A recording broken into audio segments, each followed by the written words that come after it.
Doctor D Veerendra Heggade ಅವರು ಬೆಳ್ತಂಗಡಿ ತಾಲೂಕಿನಲ್ಲಿ ಈ ಗ್ರಾಮಾಭಿವೃದ್ಧಿ ಯೋಜನೆಯನ್ನು ಪ್ರಾರಂಭ ಮಾಡಿದರು.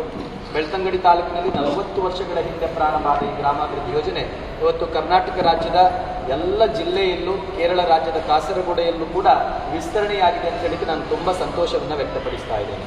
ವಿಶೇಷವಾಗಿ ಬೆಳ್ತಂಗಡಿ ತಾಲೂಕಿನಲ್ಲಿ 40 ವರ್ಷದ ಹಿಂದೆ ಬಡ ಜನರ ಅಭಿವೃದ್ಧಿಗೋಸ್ಕರ ಅವರಿಗೆ ಬೇಕಾದಂಥ ಮೂಲ ಸೌಕರ್ಯಗಳನ್ನು ನೀಡ್ತಾ ಬಂದರು. ಅಕ್ಕಿ, ಕಾಯಿ, ಪಾತ್ರೆ, ಸಾಮಗ್ರಿಗಳನ್ನು ನೀಡ್ತಾ ಬಂದರು. ಪ್ರಗತಿ ಬಂಧು ತಂಡ ಸ್ವಸಹಾಯ ಸಂಘಗಳನ್ನು ರಚನೆ ಮಾಡಿ ಉಳಿತಾಯದ ಮನೋಭಾವನೆ ಜೊತೆಗೆ ಅನುದಾನಗಳನ್ನು ನೀಡ್ತಾ ಬಂದರು. ಸಾಲ ಸೌಲಭ್ಯವನ್ನು ನೀಡ್ತಾ ಬಂದರು. ಜನರಿಗೆ ಎಷ್ಟು ಅನುದಾನ, ಸಾಲ ಸೌಲಭ್ಯ, ಇತರ ವಿಚಾರಗಳನ್ನು ನೀಡಿದರೂ ಕೂಡ ಜನರು 100ಕ್ಕೆ 100 ಅದನ್ನು ಸದ್ಬಳಕೆ ಮಾಡ್ತಾ ಇರಲಿಲ್ಲ. 100ರಲ್ಲಿ ಒಂದು 80% ಸದ್ಬಳಕೆ ಆಗ್ತಿತ್ತು, ಒಂದು 20-30% ಅದು ದುರ್ಬಳಕೆ ಆಗ್ತಿತ್ತು. ಇದಕ್ಕೇನು ಕಾರಣ ಅಂತ 10 ವರ್ಷದ ನಂತರ ಒಂದು ಬೆಳ್ತಂಗಡಿ ತಾಲೂಕಿನಲ್ಲಿ ಸಮೀಕ್ಷೆಯನ್ನು ಮಾಡಿದರು. ಸಮೀಕ್ಷೆ ಮಾಡಿದಾಗ ಕಂಡು ಬಂದಂಥ ವಿಚಾರ, ಹೆಚ್ಚಿನ ಬೆಳ್ತಂಗಡಿ ತಾಲೂಕಿನ ಜನರು ಮದ್ಯಪಾನವನ್ನು ಸೇವಿಸ್ತಾ ಇದ್ರು. ದಿನ 200, 300, 500 ರೂಪಾಯಿ ದುಡಿಮೆ ಮಾಡ್ತಾ ಇದ್ರು, ಕುಡಿದು ಖಾಲಿ ಮಾಡ್ತಾ ಇದ್ರು. ಸ್ವಸಹಾಯ ಸಂಘದಿಂದ ಮನೆಯವರು ಹೆಣ್ಮಕ್ಳು ಒಂದು 10,000 ರೂಪಾಯಿ ಮನೆ ರಿಪೇರಿಗೆ ಸಾಲ ತಗೊಂಡ್ರೆ 7-8 ಸಾವಿರ ರೂಪಾಯಿ ರಿಪೇರಿ ಕೆಲಸ ಆಗ್ತಾ ಇತ್ತು. 2-3 ಸಾವಿರ ರೂಪಾಯಿ ಕುಡಿದು ಖಾಲಿ ಮಾಡ್ತಾ ಇತ್ತು. ಮನೆಯಲ್ಲಿ ನೆಮ್ಮದಿ ಇರ್ತಾ ಇರಲಿಲ್ಲ. ಸರ್ಕಾರದಿರ್ಬೋದು, ಧರ್ಮಸ್ಥಳ ಯೋಜನೆಯ ಎಲ್ಲ ಸೌಲಭ್ಯ ಅದು 100ಕ್ಕೆ 100 ಸದ್ಬಳಕೆ ಆಗ್ತಾ ಇರಲಿಲ್ಲ. ಇದನ್ನ ಯೋಚನೆ ಮಾಡಿ ಬೆಳ್ತಂಗಡಿ ತಾಲೂಕಿನ ಎಲ್ಲ ಸಂಘ ಸಂಸ್ಥೆಯವರು, ಗಣ್ಯರೆಲ್ಲ ಸೇರಿಬಿಟ್ಟು, ನಿಮಗೆಲ್ಲ ಗೊತ್ತಿರಬಹುದು, 1991ನೇ ಇಸವಿಯಲ್ಲಿ ಕರ್ನಾಟಕ ರಾಜ್ಯದಲ್ಲಿ ಪ್ರಪ್ರಥಮವಾಗಿ ಪಾನ ನಿಷೇಧ ಆದ ತಾಲೂಕು ಇದ್ರೆ ಅದು ಬೆಳ್ತಂಗಡಿ ತಾಲೂಕು. ವೈನ್ ಶಾಪ್ ಅನ್ನ ಮುಚ್ಚಿದ್ರು, ಬಾರನ್ನ, ಶೇಂದಿ ಅಂಗಡಿ, ಸರಾಯಿ ಅಂಗಡಿ ಎಲ್ಲವನ್ನ ಸಂಪೂರ್ಣ ಬ್ಯಾನ್ ಮಾಡಿದ್ರು. ಆದ್ರೆ ಕುಡಿಯುತ್ತಿದ್ದ ವ್ಯಕ್ತಿಗಳು ಯಾರು ಕುಡಿತವನ್ನ ಬಿಡಲೇ ಇಲ್ಲ. 1 ವರ್ಷ ಬ್ಯಾನ್ ಆಗಿತ್ತು, ಯಾರು ಕುಡಿತಾ ಬಿಡಲಿಲ್ಲ. ಅವ್ರು ಏನ್ ಮಾಡಿದ್ರು ಅಂತ ಹೇಳಿದ್ರೆ ಅಕ್ಕಪಕ್ಕದ ತಾಲೂಕಿಗೆ ಹೋಗಿ ಕುಡಿಲಿಕ್ಕೆ ಶುರು ಮಾಡಿದ್ರು.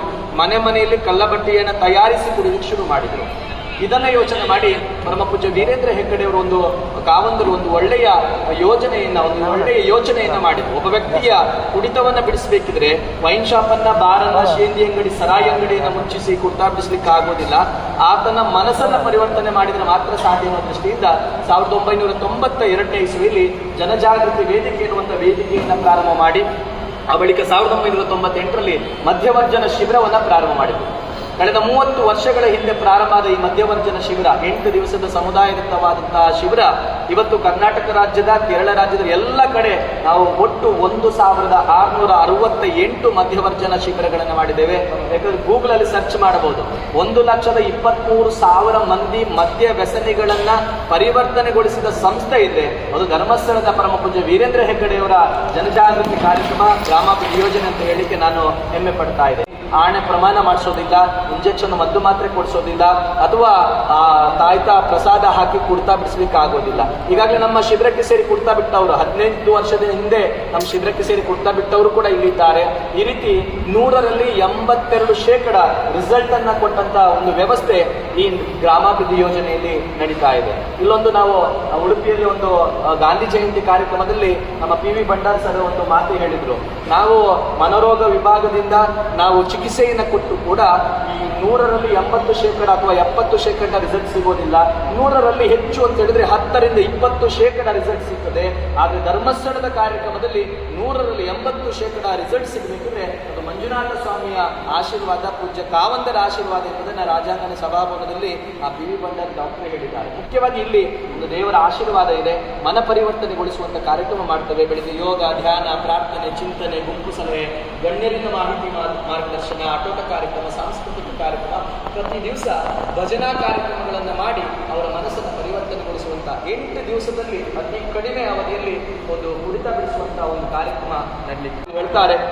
ಒಬ್ಬ ವ್ಯಕ್ತಿಯ ಕುಡಿತವನ್ನು ಬಿಡಿಸಿದ್ರೆ ಒಂದು ದೇವಸ್ಥಾನವನ್ನು ಕಟ್ಟುವುದಷ್ಟು ಪುಣ್ಯದ ಕೆಲಸ, ಒಂದು ಹೆಣ್ಣು ಮಗಳ ತಾಳಿ ಬಾಧ್ಯವನ್ನು ಉಳಿಸಿದ ಪುಣ್ಯ ಅದು ನಮಗೂ ಸಿಗ್ತದೆ, ನಮ್ಮ ಕುಟುಂಬಕ್ಕೂ ಸಿಗ್ತದೆ. ಹಾಗಾಗಿ ಒಬ್ಬ ವ್ಯಕ್ತಿಯ ಕುಡಿತವನ್ನ ಬಿಡಿಸುವಂತ ಪ್ರಯತ್ನಕ್ಕೆ ನೀವೆಲ್ಲರೂ ಕೈ ಜೋಡಿಸಬೇಕು. ಭಾಗ್ಯದ ಬಟ್ಟಲಿಗೆ ಒಂದು ತೂತು ಇದ್ದ ಹಾಗೆ ಆ ತೂತನ್ನು ಮುಚ್ಚಿಸುವ ಕೆಲಸಕ್ಕೆ ನೀವೆಲ್ಲರೂ ಕೈ ಜೋಡಿಸಬೇಕೆನ್ನೋ ನಿಟ್ಟಿನಿಂದ ಈ ಮಧ್ಯವರ್ಜನ ಶಿಬಿರವನ್ನ ಪೂಜ್ಯರು ಮಾಡ್ತಾ ಇದ್ದಾರೆ. 100ರಲ್ಲಿ ಒಬ್ಬ ಬಿಟ್ಟರು ಸಾಕು, ಅವನ ಮನೆಯಲ್ಲಿದ್ದಂತ 5ರಿಂದ 10 ಜನ ನೆಮ್ಮದಿಯ ಜೀವನವನ್ನು ಮಾಡಲಿಕ್ಕೆ ಸಾಧ್ಯ ಆಗ್ತದೆ ಈ ಶಿಬಿರದಿಂದ ಎಂಬ ಮಾತನ್ನ ಮಾತೃಶ್ರೀ ಹೇಮಾವತಿ ಹೆಗ್ಗಡೆಯವರು ಕೂಡ ಅನೇಕ ಬಾರಿ ಹೇಳಿದ್ದಾರೆ. ಮುಖ್ಯವಾಗಿ ಇವತ್ತು ನಾವು ಜುಲೈ ತಿಂಗಳಲ್ಲಿ ನಾವೊಂದು ಮಧ್ಯವರ್ಜನ ಶಿಬಿರ ಕ್ರಿಯಾ ಯೋಜನೆಯಲ್ಲಿ ಜೂನಲ್ಲಿ ಅಂತ ಇತ್ತು, ಅದನ್ನು ನಾವು ಸಭಾಭವನದ ಕೆಲವು ಸಮಸ್ಯೆಗಳಿಂದಾಗಿ ಜುಲೈ ತಿಂಗಳಲ್ಲಿ ಆ ಕ್ರಿಯಾ ಯೋಜನೆ ಪ್ರಕಾರ ನಾವೊಂದು ಶಿಬಿರವನ್ನ ಮಾಡಲಿಕ್ಕಿದ್ದೇವೆ.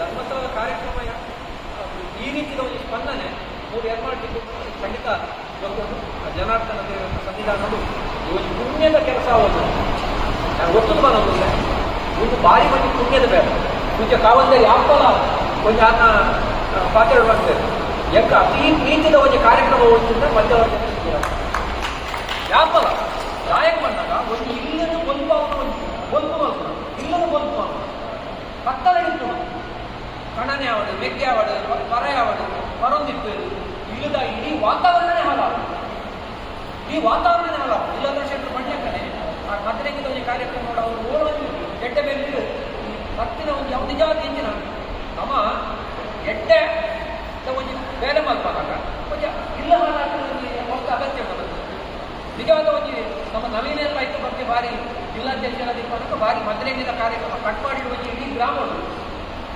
ಕಟ್ ಮಾಡಿದ್ದಲ್ಲ ಒಂದು ಇಡೀ ಗ್ರಾಮಗಳು ಅದೇ ನಿರ್ಣಯ ಮತ್ತೆ ಮದ್ರೆಂಗಿ ಆವಾಡು ಓಲ ಆವಾಡು ಧರ್ಮಸ್ಥಳ ಇತ್ತಂದ್ರೆ ಮದ್ರೆ ನೀನು ಮಾಡ್ಕೊಂಡು ಅವು ಇನ್ನಿಲ್ಲ ನಡೆದು ನವೀನ ಮಸ್ತ್ ಪ್ರಯತ್ನ ಮಾಡ್ತಾರೆ ಸ್ತ್ರೀಲನ್ನೇ ಆ ವಿಷಯ ಮಾಡ್ತೀವಿ ಅವ್ರ ಸರ ನಮ್ಮ ಆಲೋಚನೆ ಮಾಡ್ಬೋದು ನಮ್ಮ ಇಲ್ಲಿ ಕತ್ತಲೆ ಹಬ್ಬ ಪಟ್ಟಾಗ ದುಶ್ಚಟ ಯಾಪ ಇಲ್ಲ ಹೋಗ್ಬಿಟ್ಟು ಅವ್ರ ರಕ್ಕಸೆ ಹೋಗ್ತಿಲ್ಲ ರಕ್ಕಸೆ ಹೋಗ್ಬಿಟ್ಟ ನಮ್ಮ ಇಂಗ್ಲೀಷ್ ಮಾಡ್ಕೊ ನೆಗೆಟಿವ್ ಎನರ್ಜಿ ಬಂದು ನೆಗೆಟಿವ್ ಅಂದ್ರೆ ಋಣಾತ್ಮಕ ಒಂದು ವಾತಾವರಣ ಅವನ್ನ ಖಂಡಿತ ಅಗತ್ಯ ಕೊರಿಯನ್ ವರಿ ಲಡಾಯಿ ಇಲ್ಲದ ನಿರಕರೆ ಲಡಾಯಿ ಉಳಿದು ಆಗ್ತದೆ ಅದಕ್ಕೋಸ್ಕರ ಪುಣ್ಯದ ಬೇರೆ ಅಂತ ಅದಕ್ಕೋಸ್ಕರ ಬಂಡೆ ಸಾಕ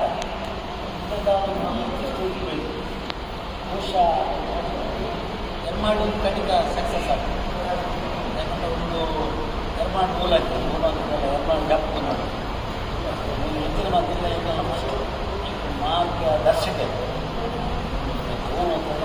ನಿರ್ಮಾಣ ಸ್ಟಾರ್ಟ್ ಆಗ್ತದೆ ಉತ್ಸವ ಸ್ಟಾರ್ಟ್ ಆಗ್ತದೆ ಇಂಥದ ಉತ್ಸವ ಮನುಷ್ಯರನ್ನ ಐಡಿಯಲ್ ಯಾಕೆಲ್ಲ ಶೀಲಕ್ಕೆ ಜಿಲ್ಲಾ ಪಂಚಾಯತ್ ವೈಸ್ ಪ್ರೆಸಿಡೆಂಟ್ ಇಲ್ಲಿ ಒಂದು ಬ್ರಹ್ಮ ಅವ್ರು ಕಲ್ಪಿಸ್ತಾರೆ ಸಂಗತಿ ಈ ಕರ್ನಾಟಕಕ್ಕೆ ಓದ್ಕೊಂಡಲ್ಲ ಜನತೆ ಸಕ್ಸಸ್ ಆಗ್ತದೆ ಕಾರಣ ಜಾಗಡಿ ಅಂಗಡಿ ಹಿಡಿದಾರ ಒಂದು ಖಂಡಿತ ಸಕ್ಸಸ್ ಆಗ್ತದೆ ಮತ್ತು ಸ್ವಲ್ಪ ಮತ್ತು ಕರ್ನಾಟಕ ವಿದ್ಯಾರ್ಥಿಗಳಿಂದ ಹೋಗಿಲ್ಲ ಅಜ್ಞಾನದಲ್ಲಿ ಜವಾಬ್ದಾರಿ ಅಣ್ಣ ಪಾದ ಜವಾಬ್ದಾರಿ ಅಕ್ಕ ಮಕ್ಕಳಿಗೆ ಮಕ್ಕಳಿಗೆ ಕಂಡಪಡೆ ಜವಾಬ್ದಾರಿ ನಮ್ಮ ಮೊದಲ ಜವಾಬ್ದಾರಿಯುತವಾದ ಕಾರಣ ಇಲ್ಲ ಅದು ಇಲ್ಲ ಎಷ್ಟು ಹಲವು ಸ್ಥಿತಿಗಳೇ ಅಲ್ಲ ನಾನು ರೈಲ್ವೆ ಸ್ಟೇಷನ್ಗೆ ಅದನ್ನು ಮಾಡಿದ ಮಾಡಬೇಕು